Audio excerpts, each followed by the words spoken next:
Kabayan, let's talk about the foundation of savings, investment, at paano ba tayo makakatipid, makapagsimula mag-ipon at mag-invest.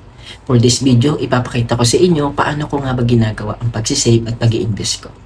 First, mga kababayan, ang pinaka-basic na dapat nating matutunan ay ang pagtatrack ng ating pera o yung tinatawag na money flow, no?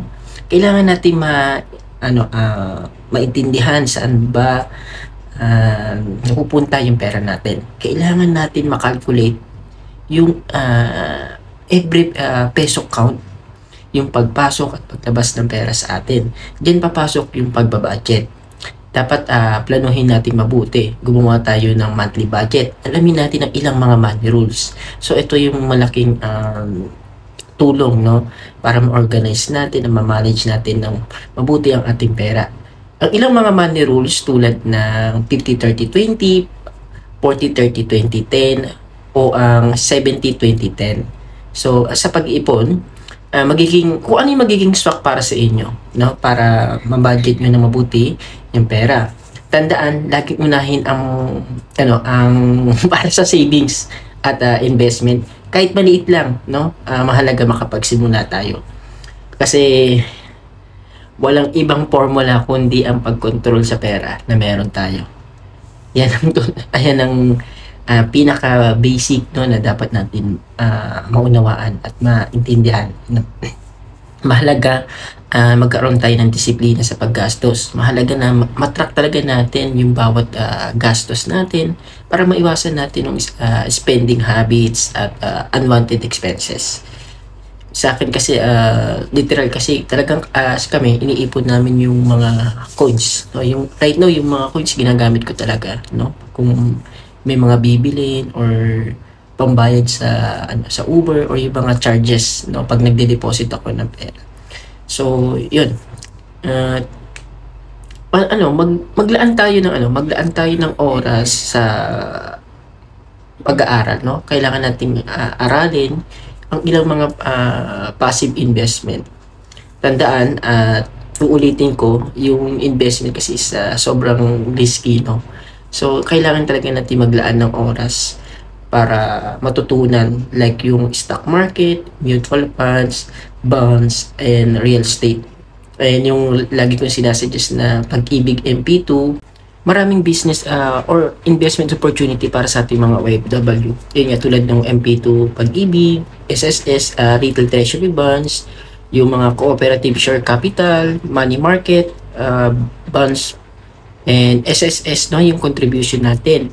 Pwede rin yung rental property and time deposit, no. Yun yung sobrang daming investment opportunity na pwede nating aralin, no. Mag-research tayo, sobrang lawak ng ng internet, no, para matutunan natin yung mga ganyang bagay.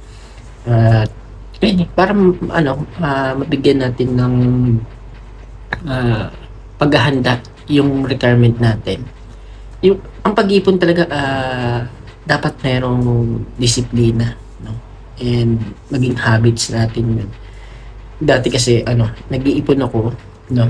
Share ko lang. Dati nag-iipon ako. Yung parang gusto ko maging 10,000 muna, parang ganun, 15,000 muna. Ang ending kasi ang nangyayari is nagagastos ko rin, so hindi ko naipon. Pero right now, yung kahit anong extra na meron ako, 500, 700, or 1K, nilalagay ko agad sa account ko, no? Sa COL, Financial, PDAX, o sa DragonFi, until ma-reach ko yung amount na okay na ako i-invest yun, no? Ang mahalaga, nasa account ko na siya para anytime na i-invest ko siya, no, bibili ako ng stocks, no, or ng share, nandun na siya sa account ko. And natitempa rin ako na gusto kong bumili ng mga gamit, no, like ng relo, ng Kaya lang, ang ginagawa ko kasi kung bibili talaga ako ng isang bagay, within 2 to 3 months, pag-iipunan ko talaga siya. And dumarating kasi yung point na hindi ko naman pala talaga kailangan. Ang good news doon, yung naipon ko, ilalagay ko yun sa account ko, no, para additional savings or investment. So, yun lang. Kailangan talagang put your savings into action. No? Through investment, we need to learn, uh, uh, we need to study kasi hindi tayo habang buhay na magtatrabaho dito sa abroad. So, we need to have set goals about savings, no? Kahit nga may sales eh. Kahit, di ba? Akala natin nakaka-discount tayo pero ang totoo, namamarket tayo na gumastos kasi nga sa sales. So, we need to have a plan. We need to have a list of priorities. We need to spend wisely and spread your investment, no, to para ma-protectan rin natin yung pera natin for the inflation. Remember that even a small amount can consistent, no, can help contribution to grow our savings over time. So yun, nabanggit ko kanina na bibigyan ko kayo ng idea kung paano ko ba ginagawa, no. Andito yung mga kasi ang kagandahan kasi ngayon sa online, di ba? Yan. So natatrack ko siya.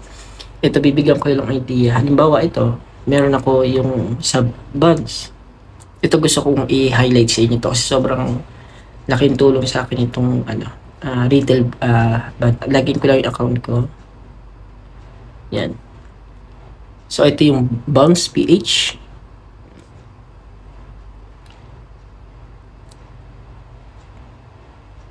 Sobrang naglo-loading niya siya. Ayan, bigyan ko lang kayo ng idea. Ayan, nag-invest ako dito ng 10,000 pesos. Tapos, quarterly, nakaka-receive ako ng 115 pesos. So, yung naiipon ko dito, ayan, yung mga nare-receive ko dito na 115, meron na naman akong bagong 115 pesos. Yung 150, yung naiipon ko dito na interest, no, inilalagay ko naman siya dito sa PDAX. Yan. So, tinatransfer ko dito sa PDAX. Sa PDAX, ang kaganda naman dito sa PDAX, yan. Meron two option for investment dito sa PDAX, no? Merong ayan, meron akong 1,601. So, dito, sa PDAX, meron akong cryptocurrency. So, yan. Meron din akong, bonds din. So, yun. So, yung pera na galing dito, yung pera na nandito, galing siya dun sa bonds PH ko. Yung mga interest dun, no? And, ayan. Then, meron din ako dito sa, meron akong, two account for the stock market. Pwede yung, ginagamit ko yung COL Financial. And, meron din ako nitong DragonFi. So, sa DragonFi, ang nasa loob naman nito is yung, meron akong 2,000 dito. Pero dahil nga iniipon ko, gusto ko kasi ma-reach muna yung, yung 5,000 bago ko siya i-invest. So, magdadagdag ako dito bago ako bumili ng panibagong stocks. So, yun. Bukod dyan so, napakita ko na sa inyo yung bonds PH, PDAX, DragonFi. Then, ayan, ito na yung Pag-ibig and yung SSS. So yun, and kung malalagin ko ngayon yung ito, ilalagin ko lang yung COL para ipakita ko rin sa inyo, no.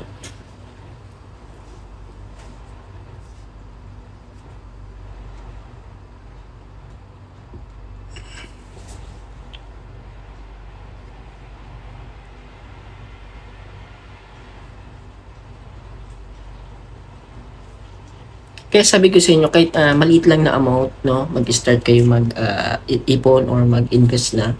And kung mag-create kayo ng account, kagandang kasi dito, pwede nyo ilagay mo na sa account nyo. Halimbawa, mag-deposit kayo ng 1,000. Yun, no? Tapos, kaya ko siya iniipon, hindi ko siya agad binibili. Halimbawa, dun sa DragonFi ko. Para yung mga charges, sulit. Kasi may mga fees yan eh. No, sorry. So, yun.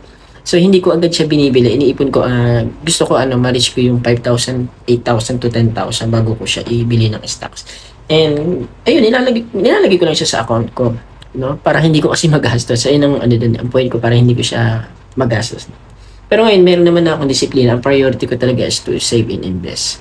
So, yan, ito rin. Ito yung account ko sa COL. Yan, meron akong COL. And, ayun, backtrack lang natin. Ito yung mga application na ginagamit ko. Yan. Sa GCash, and yung savings, ano natin, PNB Digital, then TC Mobile, yung Co-op, DragonPie, Investa, ito mag-register ako dito sa Investa. Tapos, Buds PH, PDAX, then meron din akong Coins PH. Sa Coins PH, ito naman yung sa mga cryptocurrency. So, yeah. And, ayun, share ko lang yung account ko sa DragonPie. Kung gusto nyo mag-start din ng pag-invest or naghanap kayo ng broker for the stock market, pwede nyo gamitin to or i-register itong DragonPie, and pwede nyo gamitin yung unique code ko. So, ayun, ilalagay ko lang yun dito sa video. So, yun lang. Maraming salamat. Bye.